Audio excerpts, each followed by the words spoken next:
마태복음 26장 57절로 68절 말씀을 통해서 주님을 붙쫓아 갑시다 라는 제목으로 하나님 말씀 증거하겠습니다.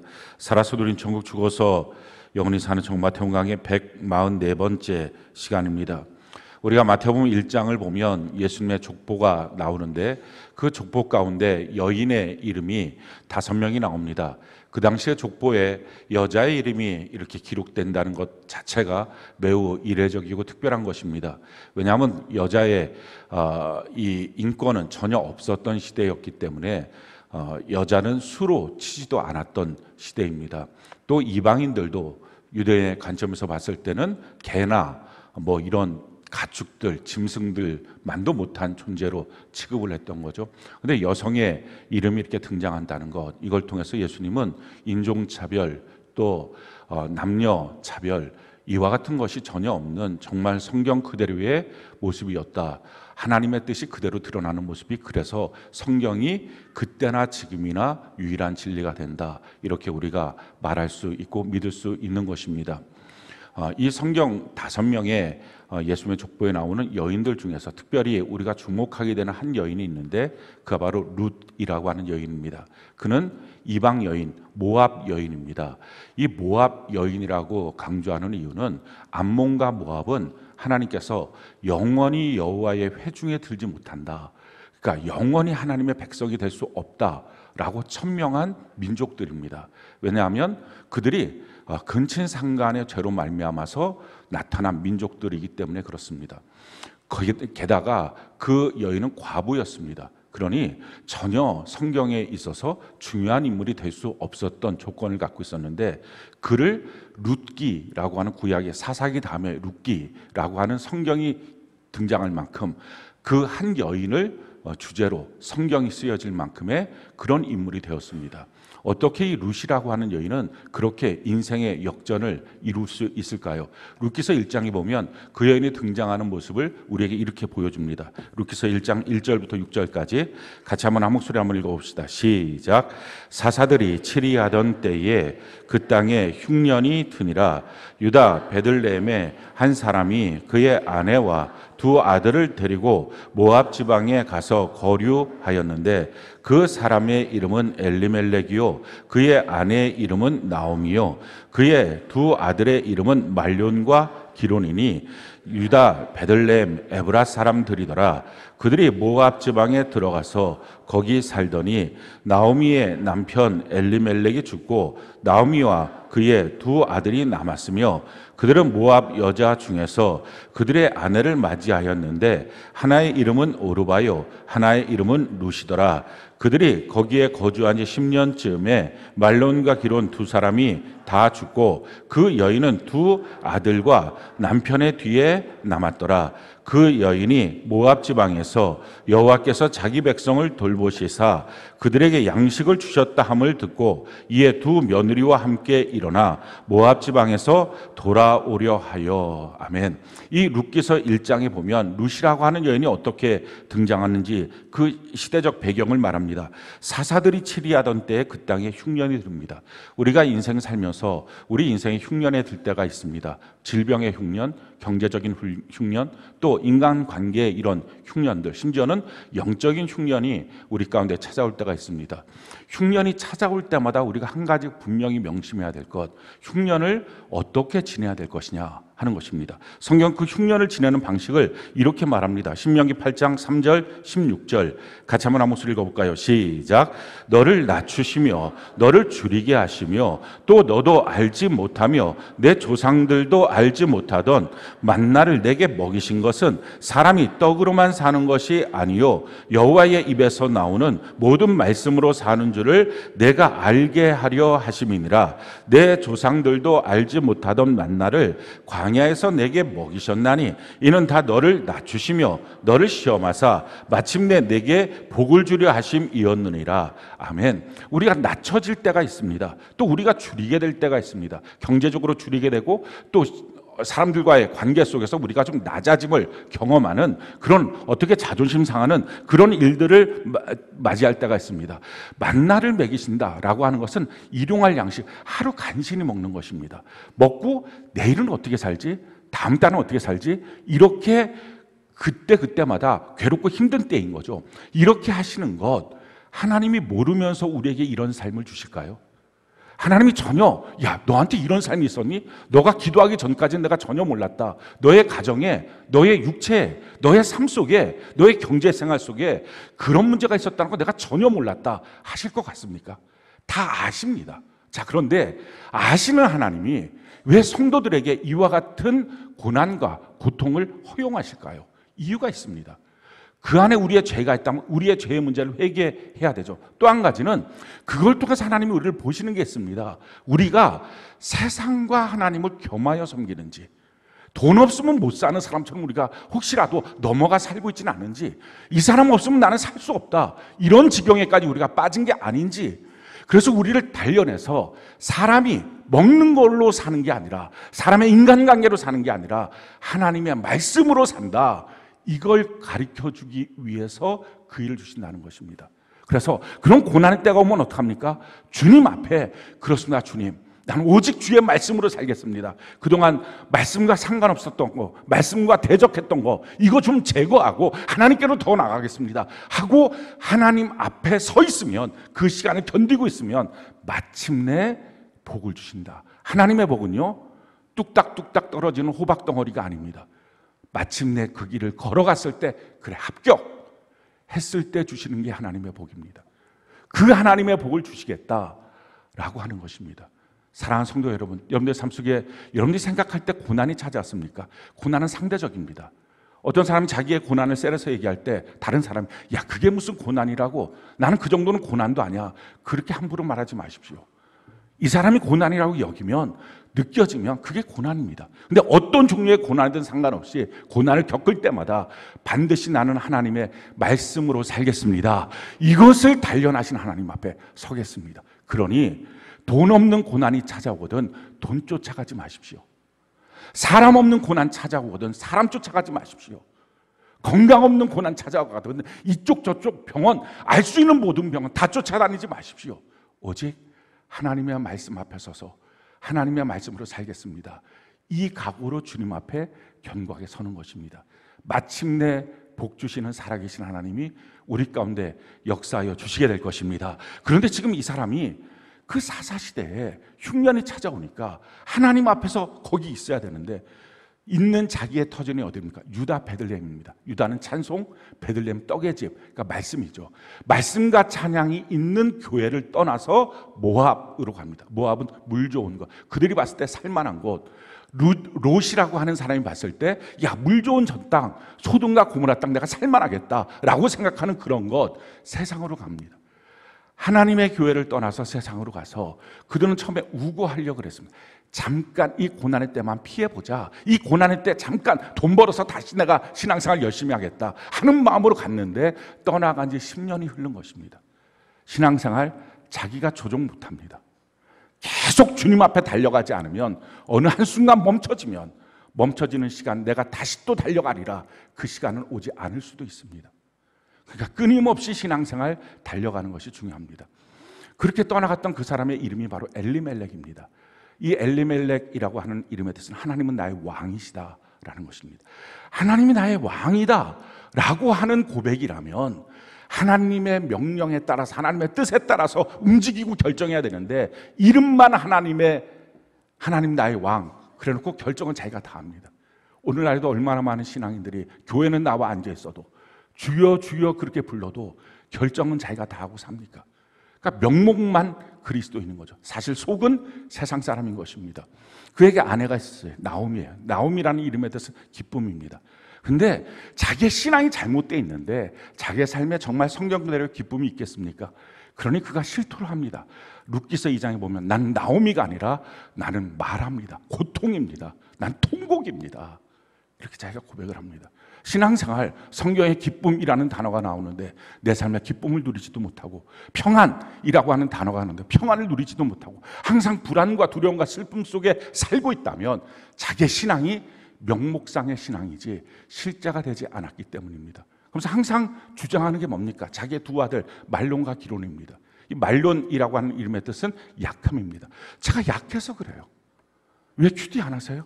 제가요 신앙이 약해서요. 왜 일기 안 써요? 저 신앙이 약해서. 왜 전도 안 해요? 신앙이 약해서. 왜 기도 안 해요? 신앙이 약해서. 약해서가 아니라 강하고 교만하기 때문에 안 하는 것입니다. 안 해도 하나님을 만만하게 보니까, 하나님의 살아계심을 제가 정말 믿고 있다면 그 앞에 연약함으로 두려워 떨 것입니다.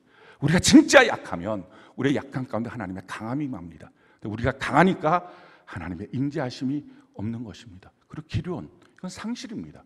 잠깐 은혜 받고 또 잊어버리고, 잠깐 은혜 받고 또 잊어버리고, 뭐 캠프 참석했다가 금방 또 잊어버리고, 항상 그래서 이게 1년마다 주기적으로 또 몇 달마다 주기적으로 잠깐 은혜 받고 또 그렇고, 신앙이 체질화가 돼야 되는데, 성경을 읽는 게 체질화가 되는데 잠깐 큐티하다가 안 해버리고, 기도 잠깐 하다가 안 해버리고, 일기 쓰다 안 해버리고, 언제쯤 신앙생활 제대로 하는 삶이 되겠습니까?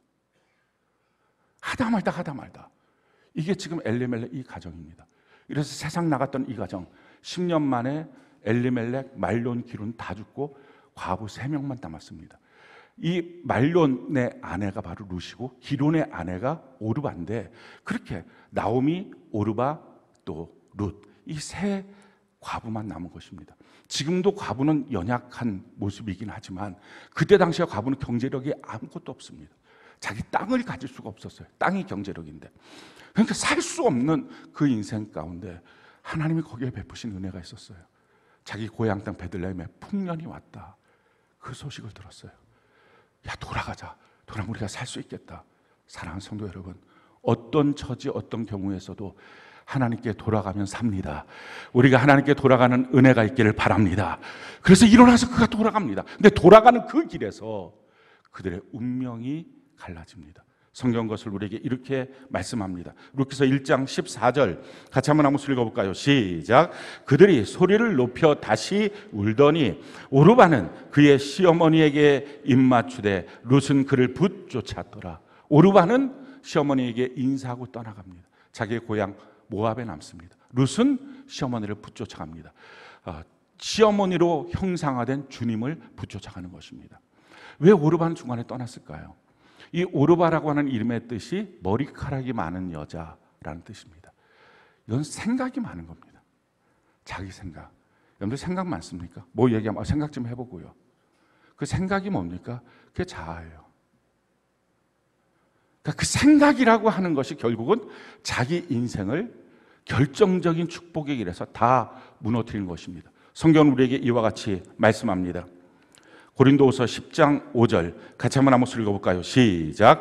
하나님 아는 것을 대적하여 높아진 것을 다 무너뜨리고 모든 생각을 사로잡아 그리스도에게 복종하게 하니, 모든 생각을 사로잡아 그리스도 옆에 복종시키라 하는 것입니다. 사랑하는 성도 여러분, 신앙생활 한다는 것은 내 생각대로 살지 않는 것입니다. 내 생각을 사로잡아 그리스도 앞에 복종시키는 것입니다. 내 생각을 말하고 내 생각을 주장하는 것, 성경 어디를 찾아봐도 그것은 다 자기의 영혼을 망치는 일이었습니다. 왜냐하면 순종이라고 하는 것은 내용이 무엇이냐를 따지기보다 자세가 중요합니다.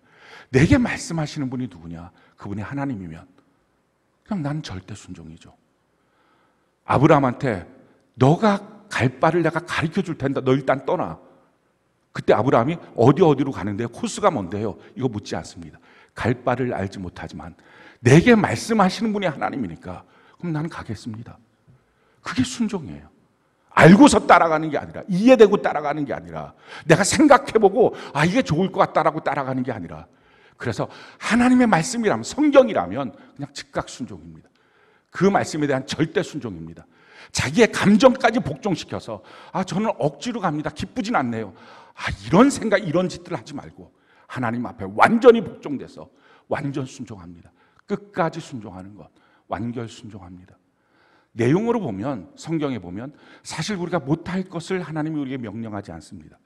어려운 것도 아닙니다. 근데 생각이 들어가니까 다 어렵습니다.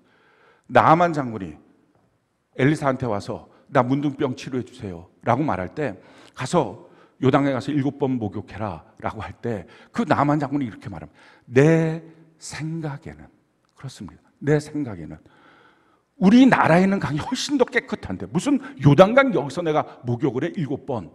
목욕 7번 하는 게 어렵습니까? 쉽습니다. 하나님의 명령 항상 쉽습니다. 그런데 그 쉬운 명령이 왜 어렵다고 느껴집니까?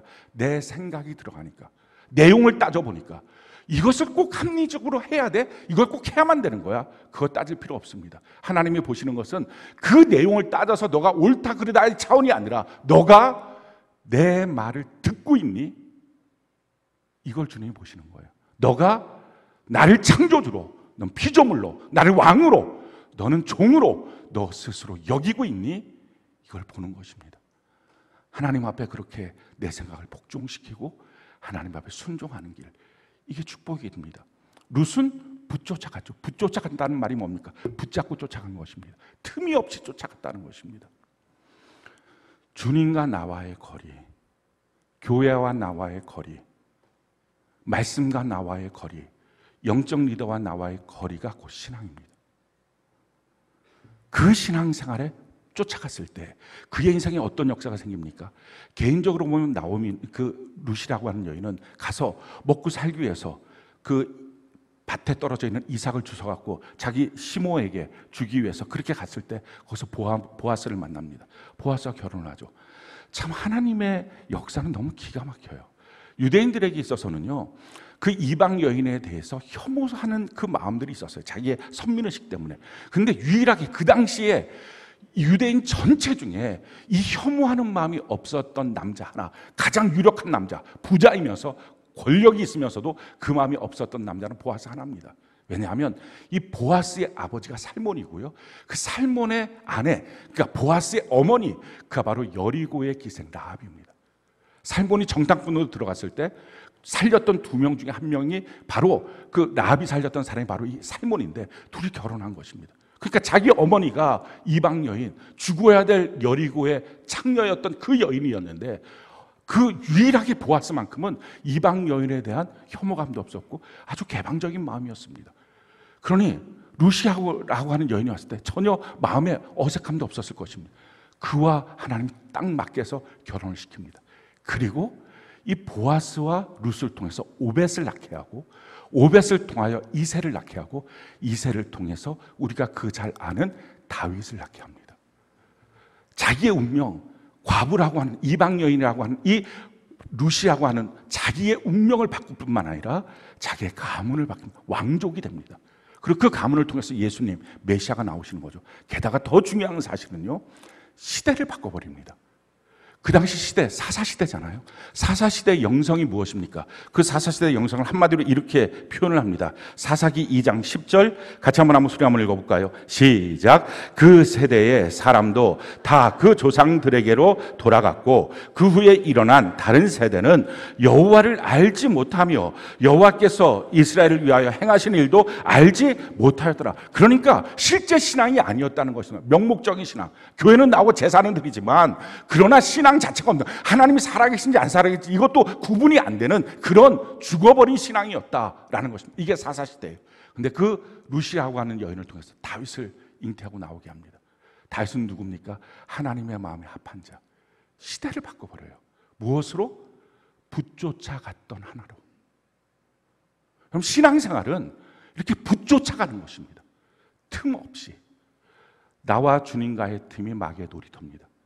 틈없이 쫓아가는 것. 그래서 자기의 운명도, 가문의 운명도, 시대 자체를 바꿔버렸던 사람, 이 사람이 바로 룻입니다. 오늘 본문은 예수님의 재판의 장면입니다. 이 예수님의 재판을 보면 3가지를 우리가 깨닫게 되는데, 첫 번째는 그냥 통째로 다 불법 재판입니다. 그러니까 한마디로 말하면 사법살인일 뿐입니다. 왜냐하면 그 당시 한 번도 없었던 재판을 그냥 하는 것입니다. 예수님을 체포해서 오는데 이미 이 대제사장의 집에 서기관들과 그 사람들, 이 사내들인 공의회의 사람들이 모여 있습니다. 그러니까 다 짜고 하는 것입니다. 그냥 예수님만 잡아올 뿐이지 이미 다 그들이 결정한 상태입니다. 이런 불법 재판이고, 게다가 사내들인 공의회는요, 밤중에 열지 못하게 돼 있습니다. 하나님의 법은 아주 정확해서 밤에는 자고 낮에 일하라. 이게 하나님의 정확한 법입니다. 그러니까 낮에만 재판합니다. 밤엔 재판 안 해요. 근데 예수님이 잡혀와서 그 밤에 재판을 합니다. 게다가 6월절, 초막절, 77절 이 절기 때는 재판 못합니다. 근데 지금 6월절 절기에 재판한 것입니다. 완전 불법입니다. 게다가 증인이 2명 이상이 있어야 되는데 2명 이상의 증인을 얻을 수가 없습니다. 그러니까 결국 그들이 예수님의 입을 통해서 야, 너가 하나님의 아들이냐? 이런 식으로 물어봐서 그 죄를 몰아가는 모습들을 볼 수 있습니다. 게다가 아무리 죄가 확정돼 있다 그래도 한 번에 그날 그냥 판결 내리지 못합니다. 몇 번에 걸쳐서 공개적인 재판을 통해서 실수 없도록 함을 통해서 재판을 내리는, 이게 사내들의 공의의 법칙입니다. 다 어겼습니다. 그냥 예수님을 죽이기 위한 사법살인의 다름 아닌 그 사건을 벌린 것입니다. 또 한 가지는요, 여기서 우리가 깨닫게 되는 거, 그렇게 하는 과정 속에 어느 누구도 와서 거짓 증인까지 세웠음에도 불구하고 예수님의 죄에 대해서 고발하는 사람이 없습니다. 왜냐하면 하나도 없으니까. 예수님은 자기 죄로 죽으신 분이 아니에요. 우리의 죄를 짊어지시고 죽으신 것입니다. 그렇기 때문에 예수님은 흠도 티도 없이 우리의 모든 죄를 짊어지고 십자가에 못 박혀 죽었습니다. 원수가 그를 책잡으려고 해도 그런 흠이 없었습니다. 여기서 한 가지 우리가 깨닫게 되는 것은 그리스도인의 삶, 교회의 모습, 그것은 흠이 없는 모습이어야 한다라는 것입니다. 성경이 우리에게 이와 같이 말씀합니다. 빌립보서 2장 15절 같이 한번 한 목소리 읽어볼까요? 시작.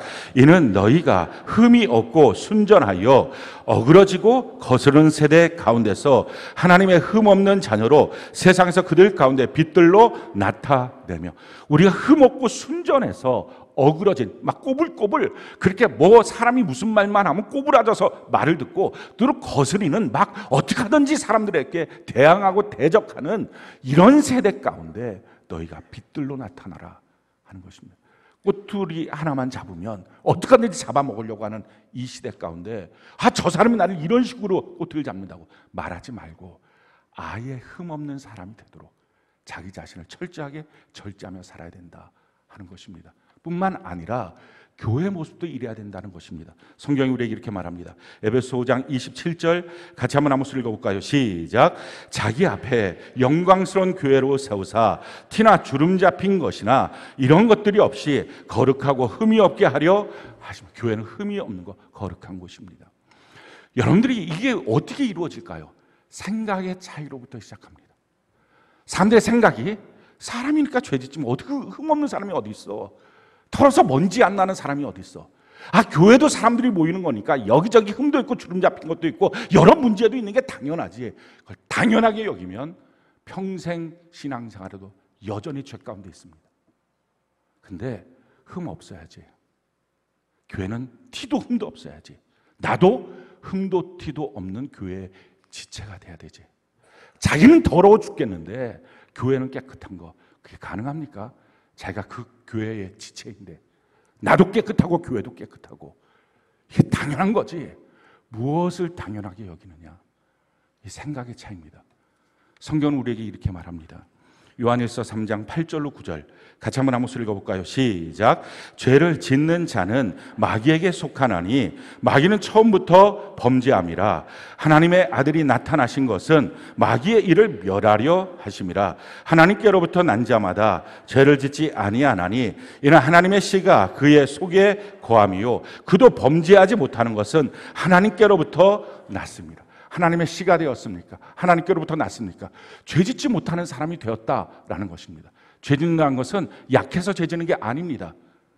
자기가 강해서, 교만해서, 높아져서 그 죄, 내가 하나님이랑 똑같이 되니까 하나님 내게 하지 마, 또 해 라고 명령하신 것 앞에 내가 뭐 그걸 귀담아 듣고 내가 지킬 사람이야? 이미 하나님을 무시하고 대적하는 것입니다. 근데 누구의 생각 속에 그렇게 합니까? 마귀의 생각 속에. 그러니까 그 순간에, 죄를 짓는 순간에 마귀에게 속하는 것입니다. 마귀에게 속한 사람이 어떻게 성도예요? 어떻게 그 사람이 하나님의 백성이에요? 하나님이 기회를 주신 건 하루입니다. 마귀가 완전히 틈타기 전에 하루 만에 회개하고 돌이켜야 된다. 그걸 질질 끌고 고집 부리고 무지해서 게으름 가운데 살지 말라라는 것입니다. 생각의 차이, 그것이 우리의 삶의 차이를 만들어냅니다. 특별히 우리가 여기서 주목하게 되는 한 가지, 바로 사람이 있어요. 베드로입니다. 우리 58절 같이 한번 한 목소리 한번 읽어볼까요? 58절 같이 한 목소리 시작. 베드로가 멀찍이 예수를 따라 대제사장의 집들에 가서 그들까지 가서 그 결말을 보려고 안에 들어가 하인들과 함께 앉아 있더라. 지금 베드로가 어떻게 합니까? 주님을 따라가긴 합니다. 신앙생활 하는 거죠. 멀찍이 갑니다. 왜 멀찍이 주님을 따라갈까요? 다른 제자들은 다 도망갔는데 그래도 따라가니까 이 사람 그래도 의리가 있을까요? 몇 시간 전만 해도 호기롭게 그는 말했어요. 누구든지 주님을 잡아가면 내가 다 죽여버릴 거야. 칼을 들고 그렇게 설쳐댔습니다. 근데 지금은 그런 모습은 아니에요. 그냥 결말을 보려고 멀찍이 갑니다. 결말을 왜 볼까요? 자기한테 이 예수가 유익한 사람이야? 불리한 사람이야? 불리하면 손절해야지. 이 마음이 있었어요. 우리가 신앙생활 할 때 멀찍이 합니다. 교회 생활 멀찍이 합니다. 그냥 뭐 하라고 하는 게 있으면 구태여 자기가 판단하고 할까 말까 결정하고 할 만한 건 하고 안 할 건 안 하고 하다가도 또 자기 체질이 안 되니까 또 안 하고 그렇게 신앙생활 대충대충 합니다. 그렇게 대충대충 하는 신앙생활, 멀찍이 있는 신앙생활, 그 결론이 뭡니까? 정말 그 결론 그대로 예수님을 부인하고 맹세하고 저주하게 됩니다. 예수님의 특별한 은혜가 없었다면 그럼 회복될 수 없었던 사람이에요. 가룟 유다보다 더한 사람이면 덜한 사람이지 결코 덜하지 않은 사람입니다. 그 차이가 뭐예요? 멀찍이. 근데 룻은 어떻게 자기의 운명, 가문의 운명, 민족의 시대적 운명을 바꿉니까? 붙쫓아가니까. 신앙생활은 그래서 두 가지 길이에요. 붙잡고 쫓아가는, 틈 없이 갈 것인지, 즉각 순종, 절대 순종, 완전 순종, 완결 순종, 이렇게 갈 것인지, 멀찍이 자기가 생각하고 판단하면서 자기가 결론 내리고 자기가 이거 하자, 이거 하지 말자, 이건 이래, 이건 원망이야, 이건 불평이야, 아, 왜 이렇게 행동해, 왜 이렇게 이런 식으로 자꾸 하라 그래 라고 하고 가는 것. 이렇게 갈라지는 모습. 오늘 이 예배는 우리 모두의 신앙이 주님을 붙쫓아가는 일에 결단하는 은혜가 있기를 바랍니다. 성경이 우리에게 말하는 신앙의 모습이 한 가지 있어요. 그 신앙의 모습을 성경은 우리에게 이와 같이 말씀합니다. 요한복음 15장 4절로 5절 같이 한번 한 목소리 한번 읽어볼까요? 요한복음 15장 4절로 5절 같이 한 목소리 시작. 내 안에 거하라 나도 너희 안에 거하리라. 가지가 포도나무에 붙어있지 아니하면 스스로 열매를 맺을 수 없음 같이 너희도 내 안에 있지 아니하면 그러하리라. 나는 포도나무요 너희는 가지라. 그가 내 안에 내가 그 안에 거하면 사람이 열매를 많이 맺나니 나를 떠나서는 너희가 아무것도 할 수 없습니다. 주님이 우리에게 보여주는 그림은 내가 주님 안에 주님은 내 안에 그냥 대충 내가 예수를 믿습니다라고 따라가는 게 아니라 주님과 내가 완전히 붙어있는, 주님과 내가 완전히 한 몸 된 모습이 우리의 신앙의 모델이다라고 보여줍니다. 이게 교회예요. 사랑하는 성도 여러분, 제발 좀 부탁인데 교회 다니지 말아요. 여러분들이 교회가 돼야 돼요. 종교적 집단에 와서 예배 한번 드리고 꽤 괜찮은 무엇인가 했다고 착각들 하지 마십시오. 아무짝에 쓸모없는 신앙도 아니고 종교적 행위이고 하나님의 응답과 결실을 전혀 얻지 못합니다. 열매가 없다는 것입니다. 내가 너 안에 너가 내 안에 주님과 내가 완전히 한 몸 된 교회가 되는 것, 그게 신앙생활이에요. 그냥 교회 다니지 말아요. 제발. 아니 다른 교회도 가지 말아요. 제발. 교회 다닌다는 것 때문에 다른 사람 전도도 안 되잖아요. 아, 저렇게 믿어도 되는 거구나 착각하게 만들잖아요. 그래서 나만 죽는 게 아니라 다른 영혼도 다 죽이잖아요. 우리 결론 내려야 돼요. 평생 예수 안 믿고 그냥 지옥 가든지 아니면 믿을 바에는 제대로 믿든지. 내가 주님 안에 주님이 내 안에. 교회는 다니는 곳이 아니라 내가 교회가 돼야 돼요. 주님과 내가 한 몸 된 교회. 자, 그러면 구체적으로 내가 주님 안에 주님은 내 안에, 이게 도대체 무엇입니까? 어떻게 하면 이렇게 됩니까? 교회 내가 등록하면 이렇게 될까요? 그렇지 않습니다. 성경은 성경이 해석을 합니다. 성경은 사람들이 해석하는 게 아닙니다. 성경은 성경이 해석합니다. 바로 이어서 예수님이 그 말씀에 대해서 그게 무슨 뜻인지에 대해서 우리에게 설명해 주십니다.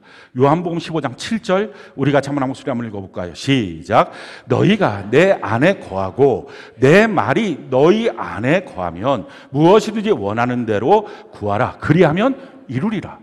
주님이 내 안에 거한다는 말은 주의 말씀이 내 안에 있다는 것입니다. 그래서 신앙인들은 말씀이 없으면 신앙인 아닙니다. 여러분들 예배 마치고 돌아갔을 때 아무것도 기억이 안 나요. 신앙인 아닙니다. 그리스도인이라고 어디 가서도 말하지 마십시오. 성경 읽지도 않고 말씀 듣지도 않고 말씀을 지키려고 애쓰지도 않고 그건 그리스도인이 아니에요. 주의 말씀이 내 안에 있는 것, 이게 주님이 내 안에 있는 거예요. 여러분 막연하게 관념적으로 내가 예수님 믿어, 예수님 내 마음 안에 계시지 뭐, 내 마음의 주인이시지, 그런 착각들을 하지 마십시오. 그렇게 할까 봐 예수님이 친히 설명한 것입니다. 내가 너희 안에 있다는 말은 내 말이 너희 안에 있다는 거야. 이번 한 주간 오늘 들었던 이 주일 말씀이 여러분들 마음 안에 있어야 그리스도인입니다. 올 한 해 선한 목자 되신 예수님의 말씀 내 안에 있어야 그리스도인입니다. 날마다 큐티하는 그 말씀이 여러분들 안에 있어야 그리스도인입니다. 명목상의 그리스도인 엘리멜렉처럼 흉명만 오면 주님 떠나는 것 언제든지 가능한 사람, 이런 인생 되지 마십시오. 가짜 신앙인 이거 되지 마십시오. 진짜 신앙 돼야 합니다. 하나님의 말씀이 내 안에 있도록. 그럼 하나님의 말씀이 내 안에 있도록 하려면 어떻게 해야 됩니까? 그냥 있으면 될까요? 그렇지 않습니다. 성경이 우리에게 이렇게 말해요. 야고보서 1장 21절 같이 한번 읽어볼까요? 시작. 그러므로 모든 더러운 것과 넘치는 악을 내버리고 너희 영혼을 능히 구원할 바 마음에 심어진 말씀을 온유함으로 받으라. 내 마음 안에는 온갖 더러움이 있습니다. 악한 생각들이 있습니다. 자기의 고정관념들이 있습니다. 자기의 경험들이 있습니다. 이거 다 쏟아내 버리고 하나님의 말씀을 내 마음에 온유함으로 받아라. 그래야 말씀이 생각납니다. 안 그러면 여러분들 말씀 듣고 나가는 순간부터 하나도 생각 안 나는 이유, 마음 안에 있는 온갖 더러운 것이 그대로 있는 쓰레기통이기 때문에 그렇습니다. 그러니까 말씀을 나누는데 못 나눕니다. 도대체 아무것도 생각이 안 난다고 말합니다. 왜? 온갖 더러운 것이 내 마음에 그대로 있는 상태로 평생 사니까요. 그거 쏟아버려야 되는데, 그러고서나 하나님의 말씀 내 안에 들어올 수 있는 것입니다. 성경이 이렇게 말해요. 그럴 뿐만 아니라 시편 1편 1절로 2절 같이 한번 읽어볼까요? 시작. 복 있는 사람은 악인들의 꾀를 따르지 아니하며 죄인들의 길에 서지 아니하며 오만한 자들의 자리에 앉지 아니하고 오직 여호와의 율법을 즐거워하며 그의 율법을 주야로 묵상하는도다. 그냥 하나님 앞에 예배를 드릴 때 그렇게 자기 마음을 다 쏟아내고 겸손하고 온유함으로 주의 말씀을 받을 뿐만 아니라 주야로 말씀을 묵상하는 거. 아침 저녁, 아침에 큐티하고 저녁에 일기 쓰고 이렇게 계속적으로 말씀 안에 거하려고 애쓰는 사람만이 주님이 그 안에 계시는 사람입니다. 신앙생활 관념 아니에요. 자기의 몸을 쳐서 복종시키는 체질이 되지 않으면 신앙생활 못하는 겁니다. 성경은 우리에게 이렇게 말하죠. 요한계시록 1장 3절 같이 한번 읽어볼까요? 시작. 이 예언의 말씀을 읽는 자와 듣는 자와 그 가운데 기록한 것을 지키는 자는 복이 있나니 때가 가까운. 읽고 듣고 지켜 행하십시오. 주야로 자기를 점검하십시오. 그러면서 이렇게 말씀합니다. 디모데후서 3장 16절로 17절 같이 한번 읽어볼까요? 시작. 모든 성경은 하나님의 감동으로 된 것으로 교훈과 책망과 바르게 함과 의로 교육하기에 유익하니 이는 하나님의 사람으로 온전하게 하며 모든 선한 일을 행할 능력을 갖추게 하려 함이라. 하나님의 말씀이 이처럼 내 안에서 역사하면 모든 선한 일을 말씀대로 살 수 있는 능력이 주어집니다. 말씀대로 어떻게 살아요? 말씀이 없으니까 그 소리를 합니다. 말씀이 자기 안에 있으면 말씀대로 삽니다. 주님이 내 안에 계신다는 거, 막연하게 관념으로 내가 예수를 믿었는데 예수 믿은 지가 내가 몇십 년이 됐는데 내가 교회 나온 지 몇십 년이 됐는데 예수님 믿는다고 내 마음속에 그렇게 알고 있다고, 그게 아니라 말씀, 그게 있는지, 옛날에 들었던 한두 마디 말씀이 아니라 오늘도 지금 내게 명령하신 그 말씀, 그게 있느냐? 그게 주님이 내 안에 계신 거예요. 그게 없으면 지금 주님이 내 안에 안 계신 겁니다. 성경은 말합니다. 그리스도께서 너희 안에 계신 줄 너희가 알지 못하느냐? 너희가 알지 못한다면 너희는 버리운 자니라. 고린도서 13장 5절의 말씀입니다. 근데 이 말씀은 어떤 특별한 사람에게 신비적으로 주어지는 게 아니라 읽고 듣고 지켜 행하려고 주야로 묵상하는 자, 자기 마음을 쏟아내고 하나님의 말씀을 온유함으로 받겠다고 그렇게 하나님 앞에 경청하는 자. 그러니까 하나님의 말씀으로 사는 것은요, 이렇게 하나님 앞에 집중하는 것이고요, 하나님 앞에 자기의 가치를 두는 거예요. 하나님의 말씀에 가치를 두는 거예요. 그럼 누구든지 말씀이 그 안에 역사합니다. 두 번째, 주님이 내가 너 안에, 그 다음에 너가 내 안에 있어야 된다. 이게 교회야. 이게 신앙의 모델이야. 너와 내가 한 몸 돼 있는 거야 라고 말씀하죠. 우리가 주님 안에 있다는 말씀은 무엇입니까? 이어서 주님이 계속적으로 설명하는 것입니다. 요한복음 15장 9절, 10절, 12절 우리가 한번 읽어볼까요? 시작.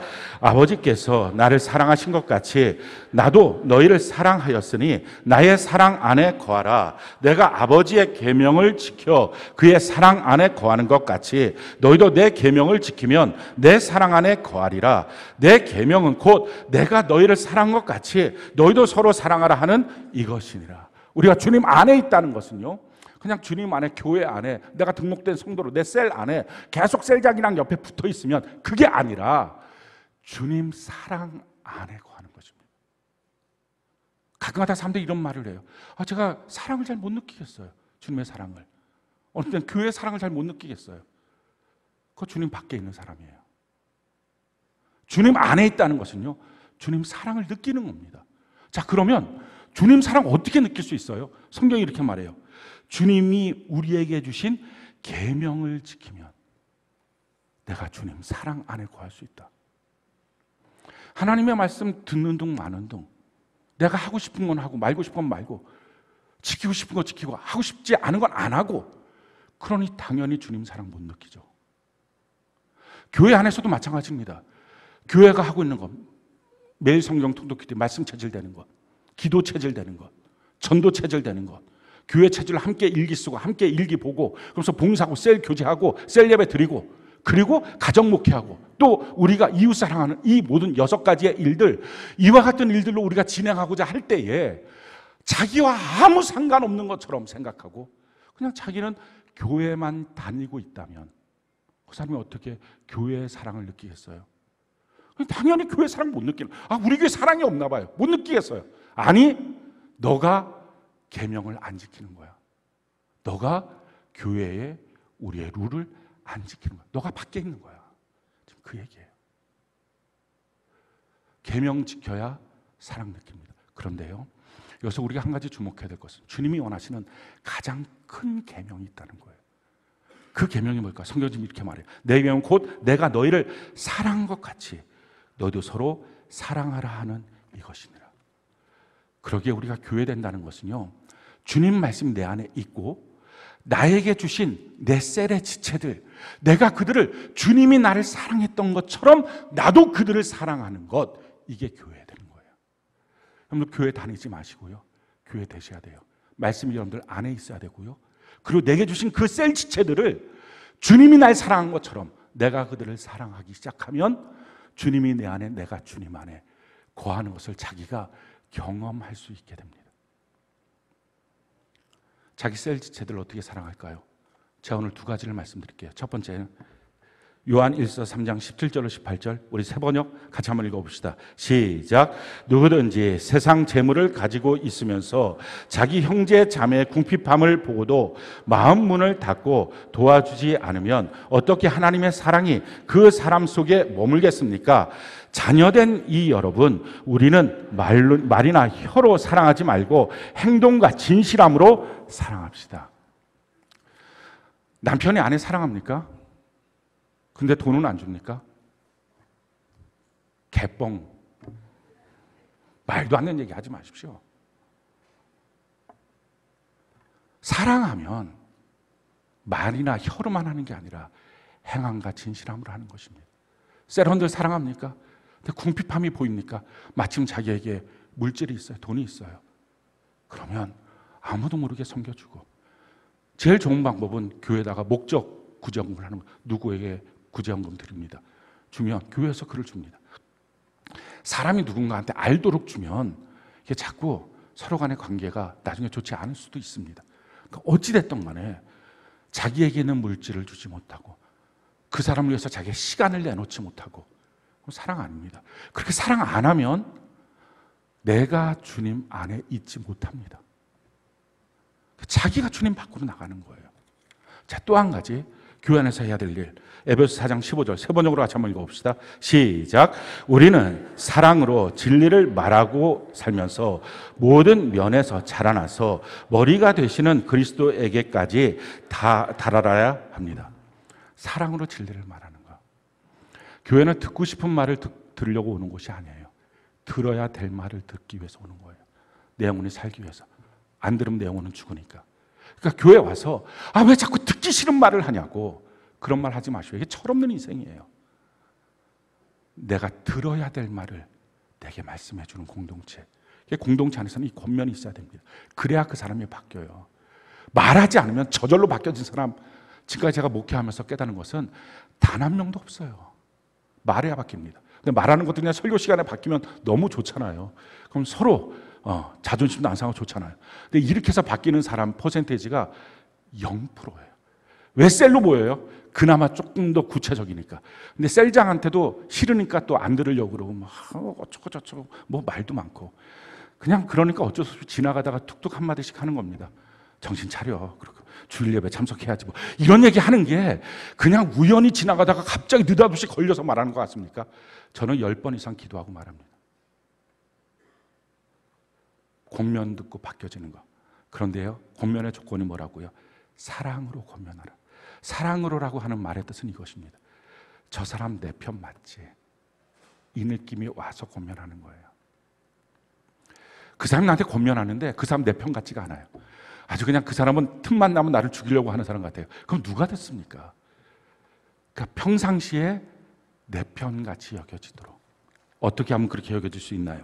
골로새 3장 13절로 14절 같이 한번 읽어볼까요? 시작. 누가 누구에게 불만이 있거든 서로 용납하여 피차 용서하되 주께서 너희를 용서하신 것 같이 너희도 그리하고 이 모든 것 위에 사랑을 더하라. 이는 온전하게 매는 띠니라. 뭔가 불만이 있을 때 용납하고 용서하고 사랑하는 이 일을 통해서 그 안에서 서로 신뢰관계가 회복되고 그 다음에 권면하십시오. 공동체는요, 권면이 없는 공동체는 공동체가 아니에요. 혹시 여러분들이 교회 왔는데 내가 듣기 싫은 말인데 셀장이 막 하고 세련한테 막 하고 막 짜증나고 다음번 예배를 갈까 말까 고민되고 이런 경험이 한 번도 없다면 그 사람은 우리 교회 소속 성도가 아니에요. 자기의 영적 리더가 없다는 증거입니다. 그러니까 그 영적 리더도 하나님 앞에 벌을 받을 거고요. 그 사람도 동일합니다. 권면을 들을 것, 내가 듣고 싶은 말이 아니라 들어야 될 말을 듣는 사람, 이게 사랑 공동체입니다. 사랑하는 성도 여러분, 이제 오늘 8월 6일이죠.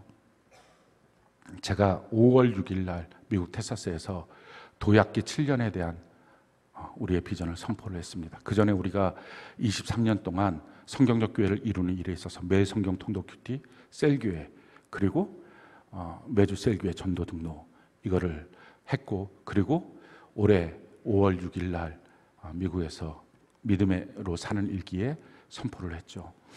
그래서 우리가 매주 100명 전도 등록, 나 때문에 변화된 영혼을 얻는 것, 우리 다음 세대를 성경을 사랑하는 예수 세대로 세우는 일들, 그리고 마음이 다른 진짜 그리스도인이 되는 것. 그래서 7년 동안에 우리가 제2 영광스러운 사역을 시작하게 될 때, 비전의 사역을 시작하게 될 때 준비하는 모습을 갖자 하는 선포를 했습니다.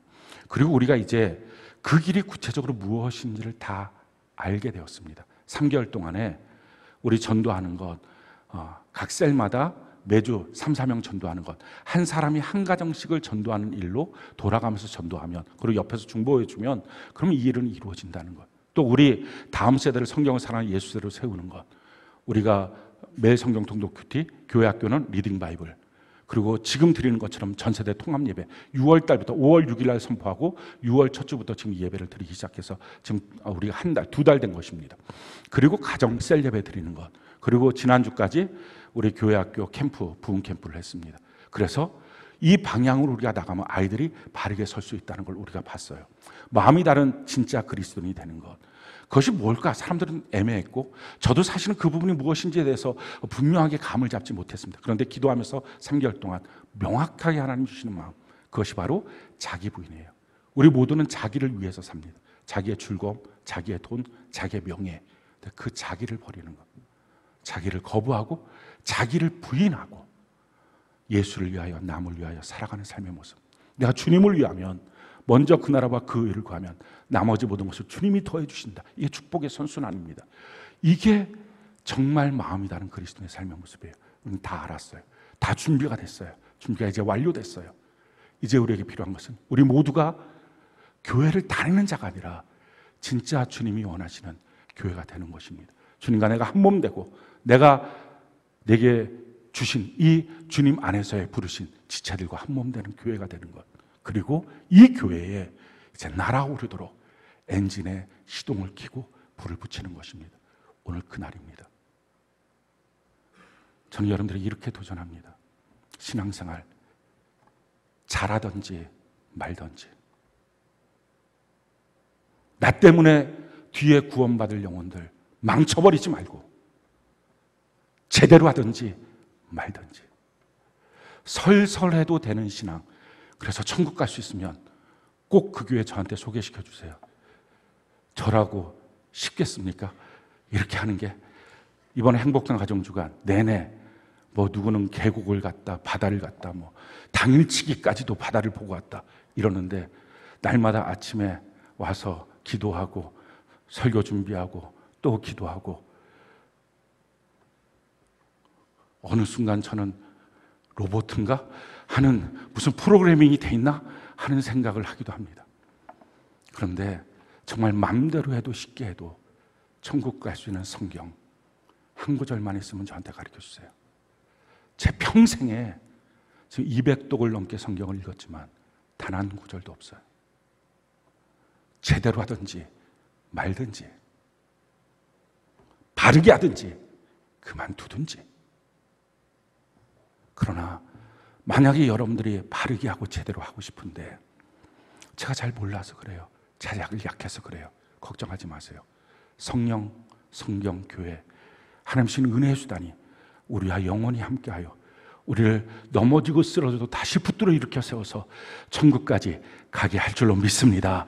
그렇기 때문에 우리 오늘 진실로 우리가 교회가 되고 교회가 날아오르도록 그래서 올 안에 가시적인 열매가 맺어지도록 우리가 그 불을 붙이고 엔진에 불을 붙이고 시동을 거는 우리 모두가 되기를 예수님 이름으로 축원합니다.